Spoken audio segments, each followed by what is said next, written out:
I remember when I first saw your AKC debriefs. When I watched them, I was like, this is how it's done. I was like I was there because you would tell me where the hides were. You would tell me how odor was moving. You would tell me how the dogs worked it for the most part. You told me like problems that competitors might have had, and you were done. And you did it like in under 3 or 4 minutes. It was perfect. Thank you. Thank you. Yeah, it's a nice summary, and it gives people an option in terms of the different levels, what other judges are setting. But it's also a brief glimpse into how odor behaves. And for people that actually ran the search, they might remember parts of the search and how they ran it based on our comments. And if they have video of their searches, they can go back and watch their video and then compare how their dogs worked to what I describe in the debrief. Yeah, and that's perfect. And when I saw them, it was an early point in my scent work career where, like you introduced me to some cool concepts. And it wasn't lecturing or teaching, but just like I didn't realize, oh, this is how odor's moving. Like that wasn't something that even dawned on me. So I'm like, oh, I want to learn more about that. So I love Yeah, them. that's great. Yeah, and then That's there's good. your diamond tip pointer, which is your trademark. I Yes. don't know if you know that or not. Yes. Yeah, blue or purple, Yeah, right? Those are my colors because those are the dog's colors. So, I love it. some days I'm blue, some days I'm purple. And then I think you might have the best nails in scent work judging too. You have just, perfect nails and the great manicures on them. Thanks. Thank you. Yeah, Yeah. that's the extent of the bling you're gonna see is my pen and my nails. Oh, and my glasses. My glasses. My glasses always have some kind of weird frame or something. Yeah. Yeah, just to be a little different. All right, well, I want to, let's do the intro here, and then let's get into this conversation. This is Alert Scent Work. I'm Scott, Murphy and Kiva's dad, and with me today is Ana Cilurso, who is mom to Axel and V or Vi? Vi. Vi. It's Vi. Yeah, short for Violet, which she is not. Okay. She's not a shrinking violet? She is definitely not a shrinking violet. Yeah. And, from New Jersey, and I'm really excited to have you on because, first of all, your debriefs earned my respect. I just thought they were so good, and it's a great opportunity. I have not had a guest on my podcast yet that's kind of been outside of my little Western bubble here around Utah, Idaho, Nevada, California. So I'm really excited to hear how things are done over there. Thank you for having me. I'm very proud to be the person to kick off your East Coast tour. Yeah, definitely. All right. Definitely. So I want to know, in your debriefs, you sometimes say things like a lot of dogs struggled here or handlers tend to overthink this part.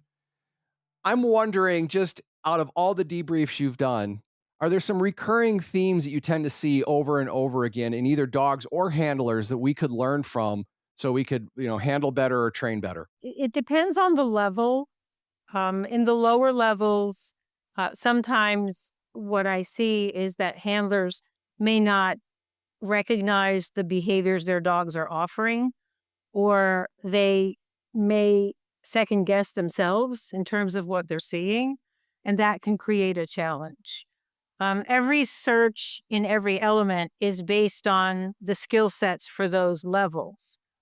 So if I'm setting a detective search, for example, I have a set of skills that I anticipate the exhibitors and the dogs will be able to process. And sometimes some of those skill sets, they come up a little short in terms of how the handler solved the puzzle. So a good example at the higher levels are the close proximity hides. So a lot of times, because of the amount of odor that we use, we get a lot of convertence, right? And we get dogs picking up one scent cone and then getting hijacked over to another scent cone. And sometimes the handlers make an assumption that all of that behavior was from one hide, and they don't process information in terms of the possibility of another hide being that close.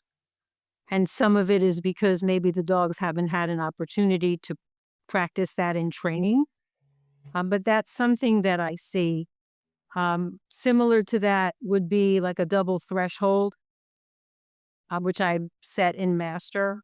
Um, Sometimes some dogs and handlers struggle with inaccessible hides, especially if the dogs are used to giving a specific response when they are at the hide. And if the teams don't have a lot of experience working the inaccessible hide, that can be a challenge too. But again, these are all things that are presented to the teams based on the level that they are entered at.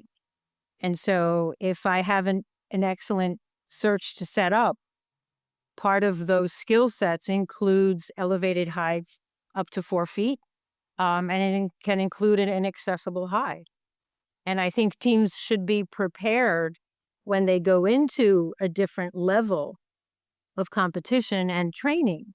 They should start looking at what those differences are. What makes an excellent level search different from an advanced search? What makes a master search different from an excellent search? And that's the way I think about it when I set my hives and I look at the search area. That's perfect. And just for listeners that don't know this, this is outlined in the judge's guidelines, which is available to anybody. And I highly recommend that you read it because it outlines very clearly novice, advanced, excellent, master, and detective what's being tested, what's going to be required of the dog in that level. And then you get a judge like Anna who's going to test you on that. So that's a great resource if you haven't checked that out. I want to go back to the idea of two hides close together. I'm glad that you brought that up because that's something that I just finally started thinking like, I got to tackle this because, we find one hide and you get so excited to move off to the other hide. Or if you've had advanced, the hides never were close to each other. Excellent, they're rarely close to each other. Sometimes they are. Sometimes somebody does like a double threshold. But detective, those can be really close. And I just want to share something I found useful. I'm still working on my dog that after I reward from a close hide that he starts searching from that area again, but that's not always reliable. So I'm always sure if I found a hide in one area, I'm going to hang out there for a little bit longer, give the dog a chance to work. If we find another one, we're going to hang out there a little longer in case it's a triangle hide and there's three around. Are there other strategies you've seen that help people solve that particular puzzle? I think one of the things is to give the dog some space when working those hides. Um, a lot of times, if you have hides that are behaving like close proximity hides, either because you have a lot of convergence or because of the way the hides are set, you'll see the dog will almost do a double take or start to waffle a little bit when they get stuck in the middle of those two set cones. And I think sometimes handlers make an assumption as to which direction the dog is going to go. And that may not be where the dog's headed, but the dog defers to the handler. Oh, And a lot of times that could have something to do with how close they are. Some dogs, if you're too close, you put pressure on them. You're kind of in their space and they may actually move away. And so for those types of hides, it's a combination of practicing, having the experience, to allow the dog to work in close proximity to a found hide and see whether the dog is going to give you in odor behavior or is the dog going to respond to what's left of that scent cone. And so the dog finds a hide. And then if you present that same area, the dog goes, yeah, no, this is all from that hide. We're moving on. As opposed to, wait a minute, there's another hide here. And sometimes those behaviors may get missed for various reasons. There's a lot of pressure in detective. You have a larger area to cover. There's a time constraint. Some people, feel that they need to work through a space and move on. So I think giving the dog space, entertaining the possibility that the dog's response to odor could be from a second scent cone, and then, helping the dog to either finish that puzzle or accepting the fact that the dog may want to leave the area if there's nothing left there yeah. and allowing the dog to leave. Because the reverse is also true. Sometimes I see handlers keep the dogs in space for a long time because they see odor seeking behavior and they interpret it as odor behavior from a hide. And so the reverse is also true, right? It's knowing when to fish and when to cut bait, so to speak. Yes. I also love that you said that sometimes handlers work a little too close. I think we're all guilty of that. I'm guilty of that. I try to work further away from my dog, and then I see video, and I'm like, "You're still not working further away from your dog." It allows you to do a couple of things I think that's worth pulling out that you said. First, it allows you to observe your dog a little bit better than if they were right there. So you can see those subtle little double steps or dog making a decision, which could indicate there might be two hides that this dog's deciding between right here. And also just giving them room to work the plumes so you're not in the way. Um, Correct. yeah. Are there other handler things that you see kind of consistently that you think if we got a handle on it, that we'd all be a little bit better? I think, sometimes you can get the sense that the handler is, I don't want to say not trusting what the dog is telling them, but you see a handler second guess things sometimes. And I think that's just maybe a lack of experience in reading subtleties in dog behavior. But I do see that where the dog, from where I'm standing, which is on the outside of those cones, right? I'm not the one holding the leash. Right. But from my perspective as a judge, I can see the dog's attempt to communicate and the handler's um, inability to interpret that communication at that moment in time for whatever reason. Yeah. And that sometimes creates some hiccups. And then, then you see the handler sometimes start to overhandle a little bit. So that's when you see the leash start to get looped in their hands. The tone of their voice may change. And they start talking, right? Search here, or show me, or are you sure? And and a lot of that is just nerves, I think, because the handlers feel the time pressure and they feel performance pressure. I get it. Anyone who competes knows what that's like when you've got people watching you, and you feel the pressure. So I think sometimes handlers, for reasons, tend to overhandle when they get stressed. And then the dog's kind of, you can see the dog go, "Who are you? And what did you do with my mom?" Or "Why did, where's my dad?" Or, you can see the dogs are just like, "Oh, okay, this is not how we normally do things." Right. So, but I sympathize and I'm very empathetic because I know exactly how that feels. Those of us that compete, and then are given the privilege of, watching other people. I hate to say judging because I'm not really judging, and in the stricter sense of the word, I'm evaluating a performance based on predetermined criteria of which I was not a part. I like it. Right. So Yeah. I'm not really judging. I'm inside, I'm cheering everybody on. I find myself silently either saying, call finish, call finish, call finish, or saying, go back, go back, go back. Yeah. Give your you dog a know, chance. you're, Yeah. I'm there just, sending like, telepathic messages, I guess, without even meaning to, because I can see what the handlers are struggling with and I can see when everything goes really well. And there are always going to be hiccups.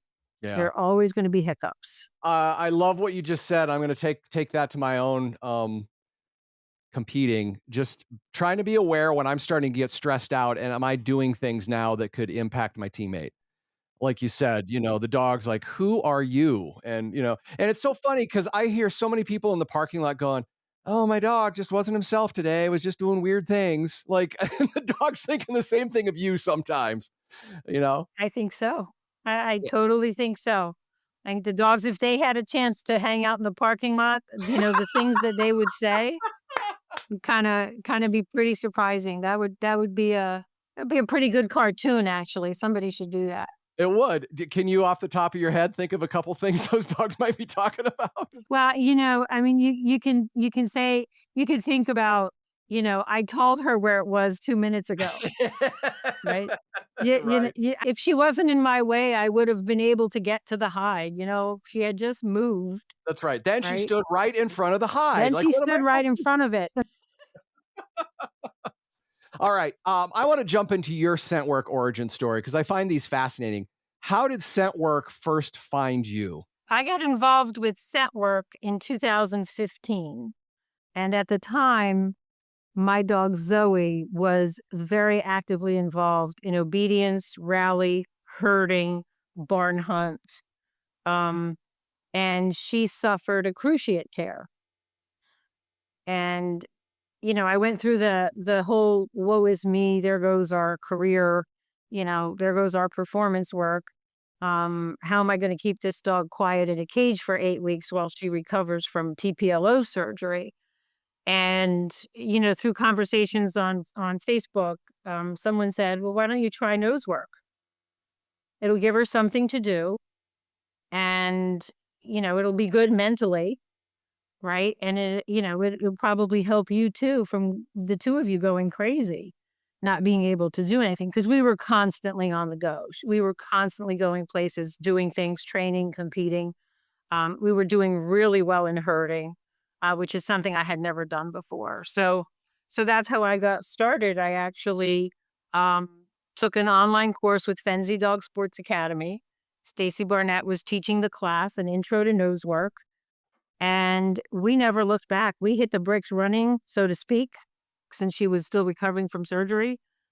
She took to it like she was born to do it, and I had no clue what I was doing. So we learned a lot together, and I've been doing it ever since. And it just took over. I understand, by the way, this is a very familiar story. Somebody was doing some other dog sport, like agility or whatever, dog gets hurt or whatever, and they just kind of, like, find scent work and then all of a sudden become obsessed with it, which you kinda are because not only do you compete, you judge, and then you also train dogs. So what sucked you all the way in like that? Like, you're in deep.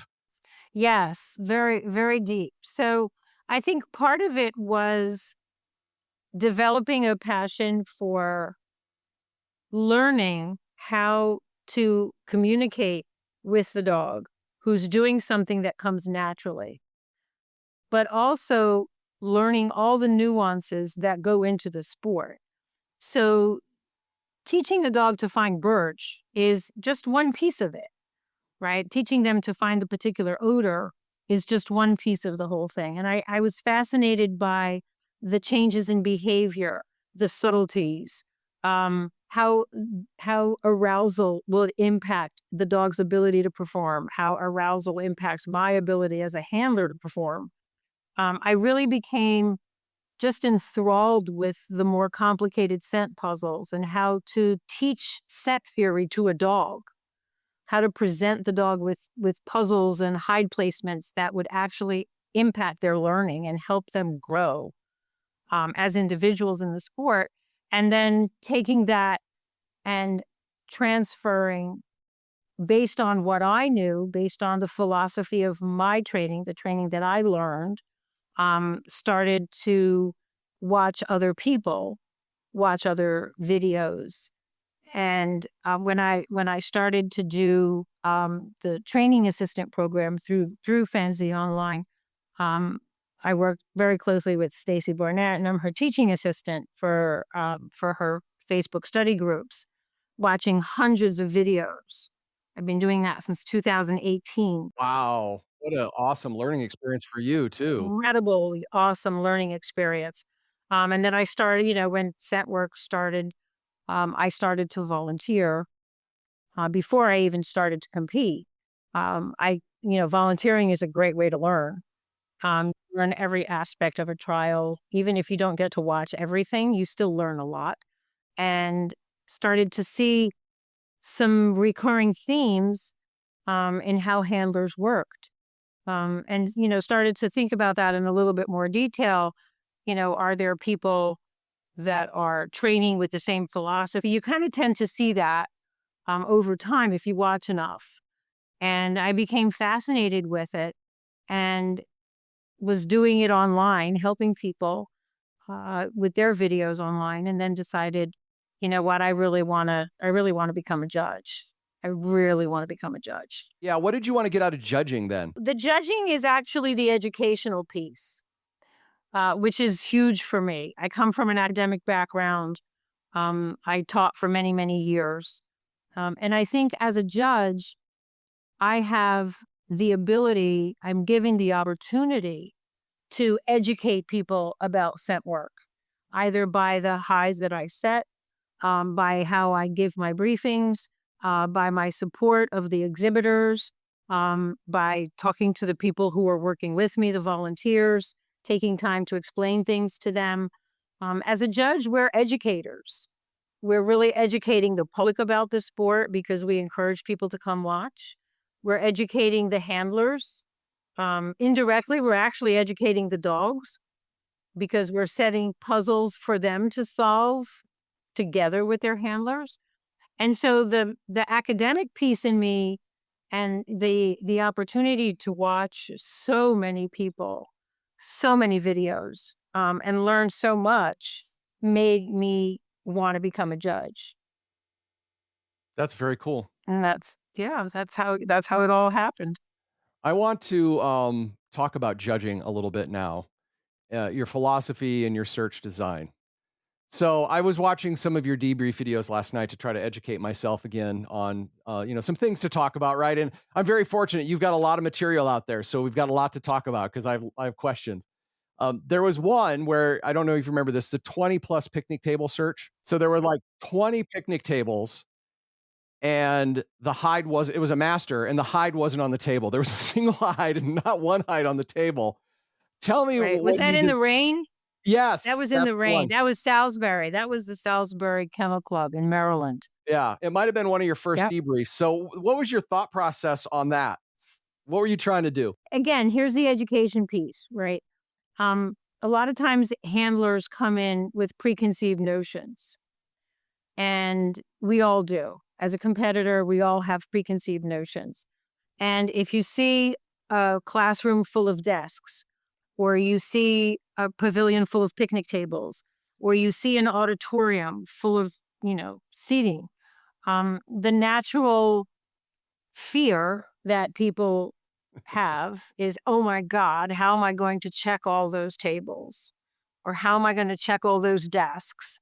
Right. And people may make an assumption that, well, there's 30 picnic tables, there has to be a hide on one of them. And so part of the challenge at that level is to allow the dog to work odor, to give the dog the freedom to move around, to recognize when the dog is working odor and when they're clearing space because there's nothing there, and realize that the hide could be anywhere, right? And not necessarily say, oh, she has to have put a hide on a table. Right. There's no way she would put a hide there. And I'd imagine you probably watched a lot of teams over search tables that day. Yes. Yeah, Yes. Although I actually think we actually had a pretty good cue rate. Um, but that's one of the things that you're testing at that level is, can the handler free himself or herself from preconceived notions, recognize that yes, they're all part of the search area, but not overhandle because they become hyper focused on objects, right. right? As handlers, we tend to become focused on objects. So, people will come into a room, and I've heard this from competitors as I'm doing a briefing.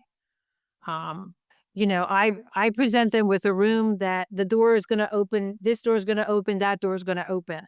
You've got windows, you've got sun coming through, you have a high ceiling, there's the HVAC.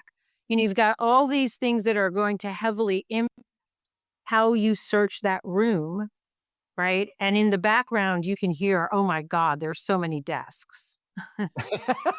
Where, oh my God, look at all the stuffed animals, and And I'm trying to create an environment, and again, this is part of the education, and this is where the debriefs are very, very helpful, because when I do my debrief, I will talk about the sun coming through the window or the HVAC or how the door opening and closing impacted how odor moved. And, I'm not hyper focused on the objects, but a lot of competitors are, because they look around and they see things. Dogs don't necessarily search that way. Some dogs are visual, and so they see and then sniff. But, most of the time the dogs are working air and working space, and there are objects in those spaces. But it's interesting to see the handlers, how they sometimes become focused on objects. And so part of the lesson, and that was a good example, that picnic table search was, don't worry so much about the objects. Watch your dog. Let your dog take you into odor. Your dog will tell you where the hides are. There is so much to unpack from that story, in my opinion. I think the first thing to unpack is in that particular instance with the picnic table, the hide was also pretty close to the start. It wasn't towards the back of the search area. It was pretty close to the front of the search area. It might not have been close to the threshold. You get what I'm saying? Yeah. And you also identified how airflow was moving, right? Mhm. And in this story, you also illustrate like people, we see all the things and we're like, oh, there's so many things to search, as opposed to going, what are the things that might impact odor? What are the things that might impact what my dog is seeing, which is not with their eyes, it's with their nose? And how can I take those into account? Like you said, the HVAC system, everybody is focused on the desk, but not paying any attention to what airflow is doing in that room or could possibly be doing.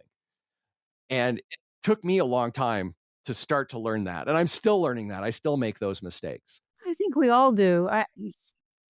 Doing that as a judge, I'm always thinking about airflow. I'm testing the airflow. I have my little Cirrus wind indicator, and I'm checking to see where's the airflow 6 inches, 8 inches, 12 inches off the ground.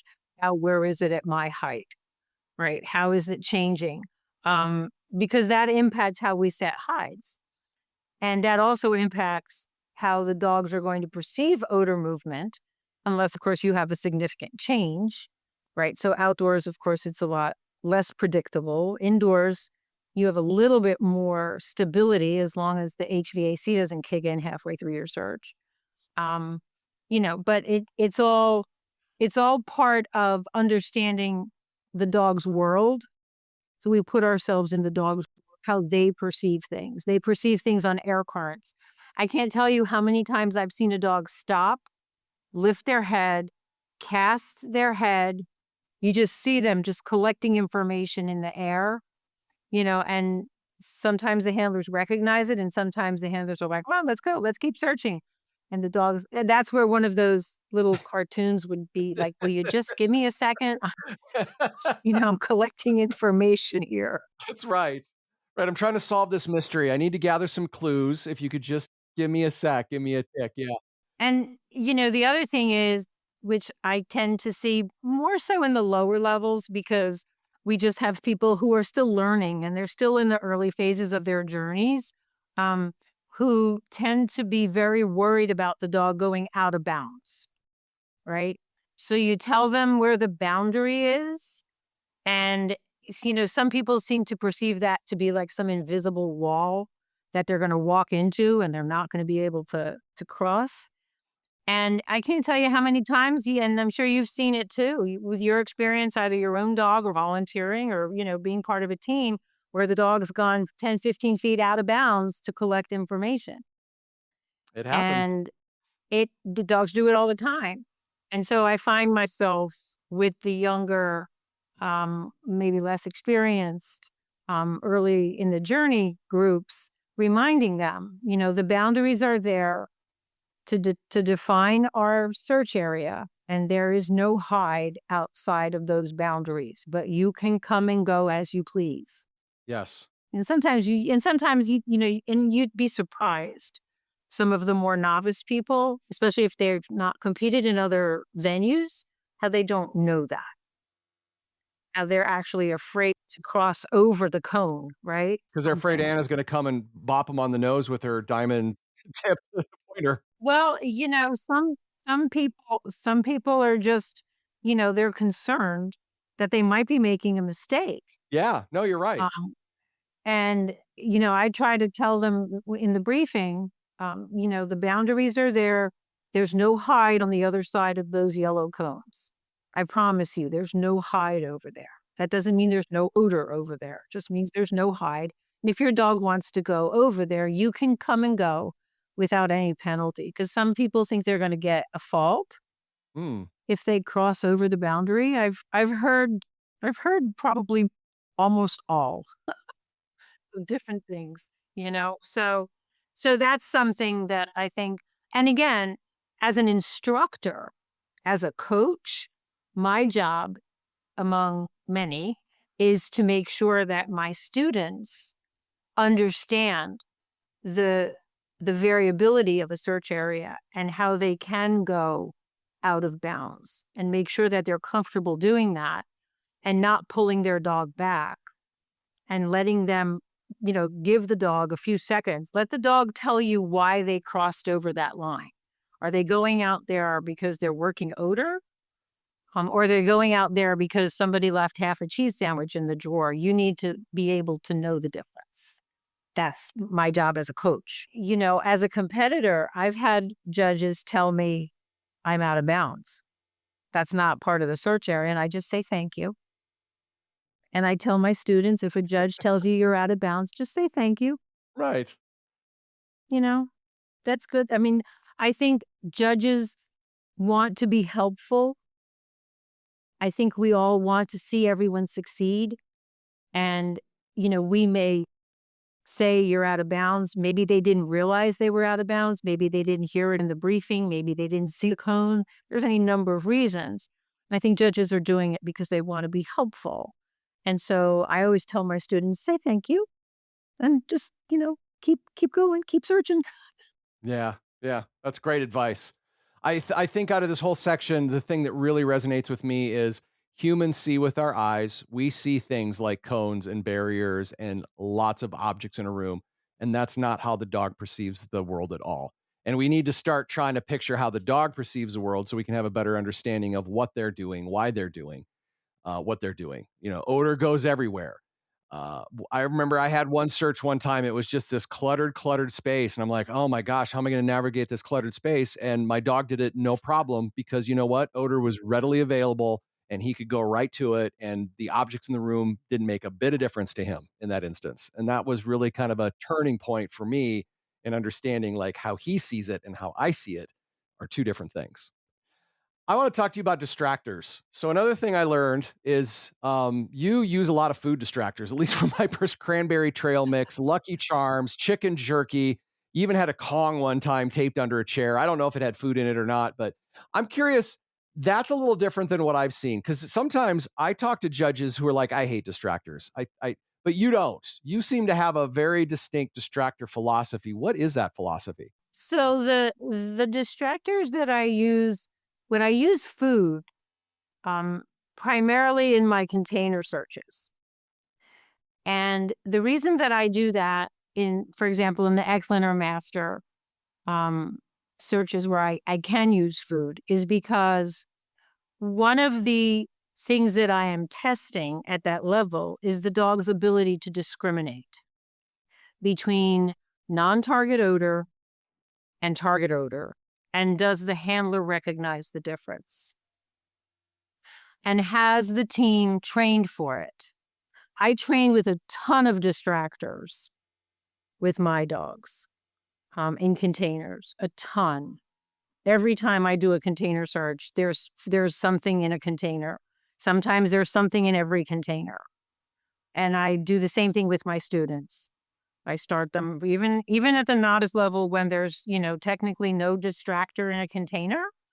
Every one of my containers has something in it. Doesn't have food, doesn't have a toy, but I'll do things like an open tube of toothpaste, a sponge, a Brillo pad, a fabric softener sheet. I'll just toss things in containers and put them out there because I want the dogs to learn how to discriminate between non-target odor and target odor, and I want the handlers to see what that looks like. So they always know in training where the distractors are because I don't want them to make a mistake.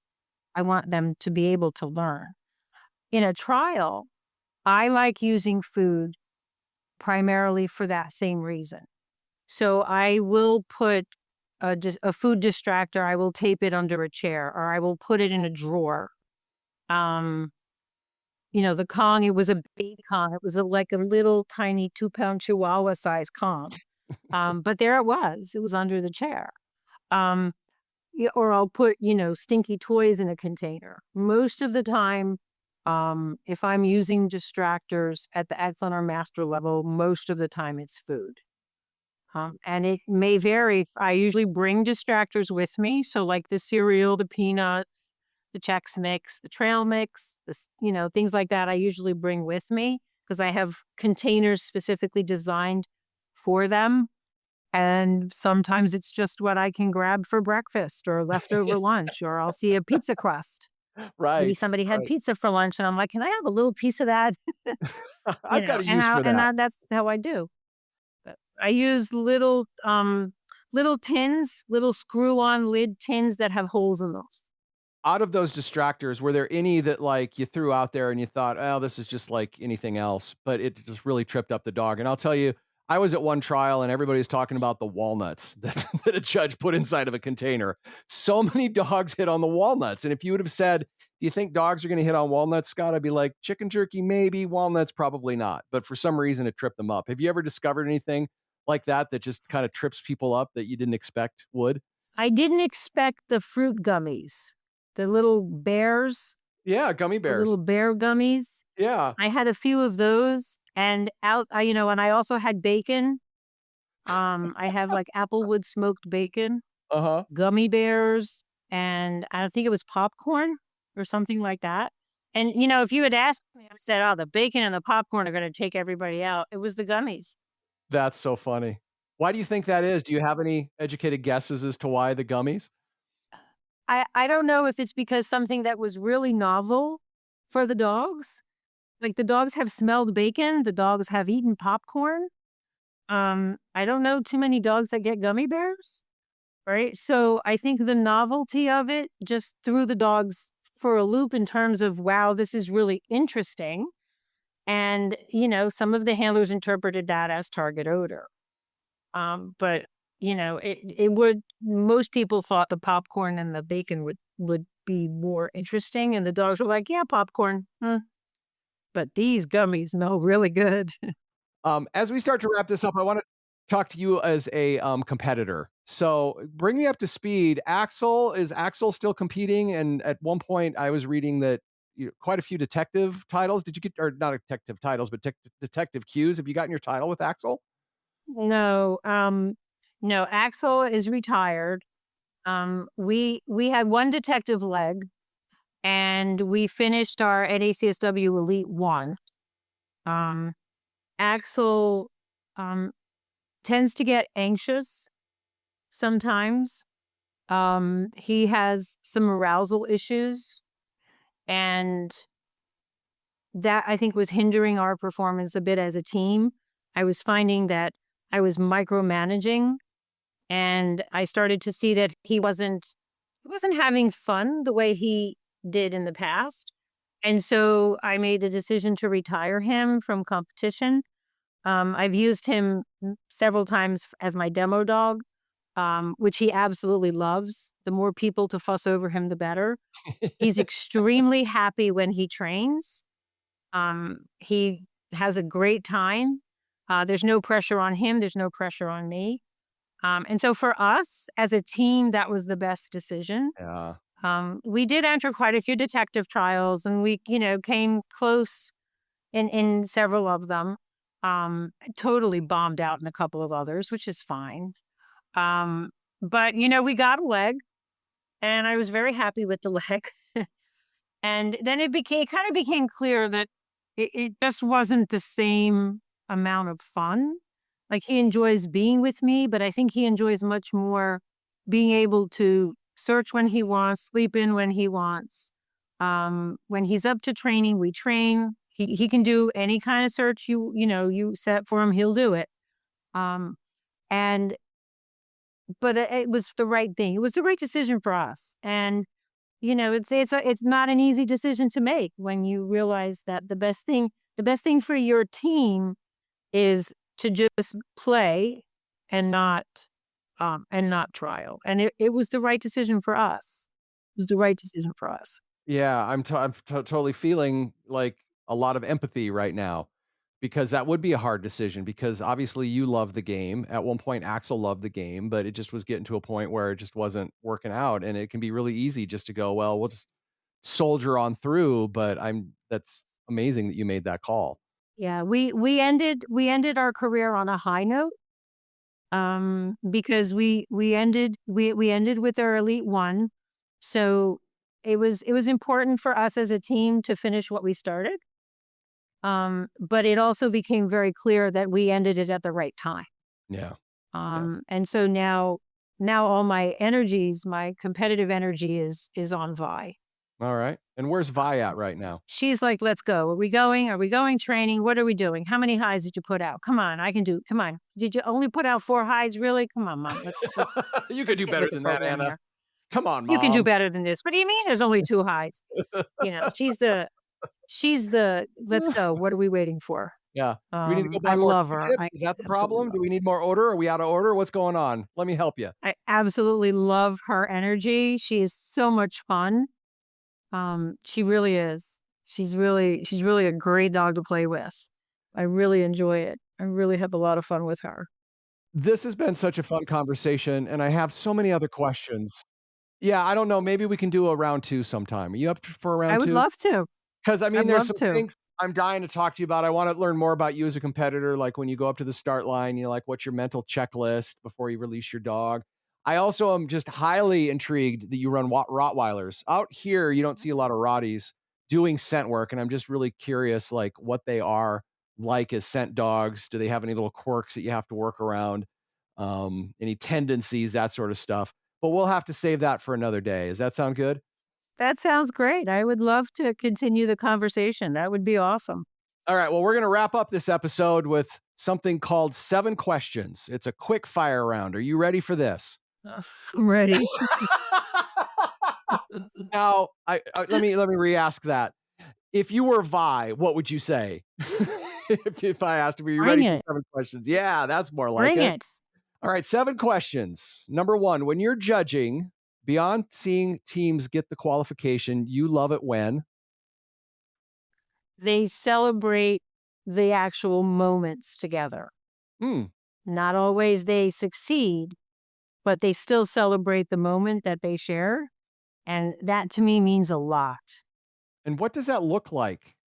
What does that look like to you as a judge when you see that, them celebrating the moment? So I see the tenderness in the handler. I see the unspoken relationship that you don't have to hear them say anything. Sometimes they could just look at each other, or sometimes the handler will just reach out and pet the Oh, dog, or the dog will lean in. It's just a moment of their relationship that really overpowers anything technical that they may have done or may not have done. That to me says everything about nose work right there. It's that snapshot of that relationship. that's beautiful. What's your dog's favorite reward after a great search? And get specific. For Axel, it is without a doubt his ball. Okay. His ball is linked to the word finish, and so he will work until I say finish. And the minute I say finish, he wants the ball. That's awesome. And that to him is the most powerful reinforcer. For Vi, it's food. It doesn't matter what it is. It doesn't matter as long as there's plenty of it. Although at the end of the search, she knows when she gets back to the car, she's going to get her treats. She'll get either, salmon and rice or cooked turkey or steak or something. And she knows she's got to wait for the gear to come off. She jumps in her crate and then she gets her jackpot. What's one thing you wish more competitors understood about being a judge? that we are sincerely rooting for them, and everything we do with them in mind. Do you have a signature distractor? We talked a lot about distractors, but do you have one that just always goes with you and people know, "Oh, that's Anna. That's Anna's distractor right there." My Applewood smoked bacon. Okay. Always have it with me. What's a scent work rule that you think if competitors kept in mind when they were searching that would instantly help them? Something out of the rule book. What's a rule that we should, because we all joke like we should read the rules. Do we all read the rules? But what's one rule that could really make a difference for competitors in your opinion? Breathe. Don't It's not in forget the to rule book, but breathe. it's a good rule nonetheless. That is not Absolutely. in the rule book. Breathe. You can hold your breath for 3 minutes, but you don't have to. What's a piece of advice that really stuck with you in your own journey? Breathe. How about Honestly, that was probably the most important thing, that's so was funny. actually breathe, because I someone was watching a video of mine, critiquing a video, and I was all about the technical stuff and what did I miss and what did I, all about what I shoulda, coulda, woulda done, and the person reviewing the video, the first thing she said to me was, "Did you know you're not breathing?" Yeah, and dogs know that. I mean, they And they know it. that's that instance where they're like, "What is wrong with you? Who are you? What should I Right. not breathe?" Breathe. Take that breath. What's the best compliment you've ever gotten in a trial, and that can be as a judge or as a competitor? That I made a difference. Yeah, I that's a had a good one. competitor come up to me. She didn't expand on it. She just came up to me one day. She saw me at the trial and she said, "I just want you to know that you have made a huge difference in my life." Wow. And that just floored me. And she gave me a hug and that was it. I said, "Thank you." And off she went. She was, Wow. yeah, that to me meant the world. If Axel or Vi could talk, what would they say about you as a handler? Ooh. Um, let's see. Axel would say, "Thank you," I think, for just letting him play the game. Mhm. I think he would really say, "We had a lot of fun, but thank you for just making it a game now." Um, Vi would say, "You're doing well, you're doing better. You still have some catching up to do, but I'll wait for you. I'll wait for I you." love it. Alright. Yeah, that's And her.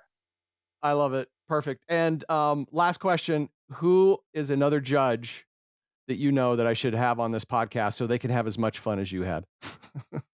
So there's several. Yeah, there's several people that I have incredible respect for, and I know competitors have incredible respect for. And I think we kind of share the same energy and the same love for the game. One is Lori Kobayashi. Um, she's amazing. She's extremely popular with competitors. I love showing under her. I love working with her. She just brings this great energy. She is really amazing. There's another judge, Michelle Gray, who is so kind to the competitors and so supportive. And I've competed under her. I've never had the pleasure of working with her, but I've competed under her. And just everyone that she comes in contact with, they just automatically relax and they feel really good in her company. And I think as a judge, that's such a huge, huge positive.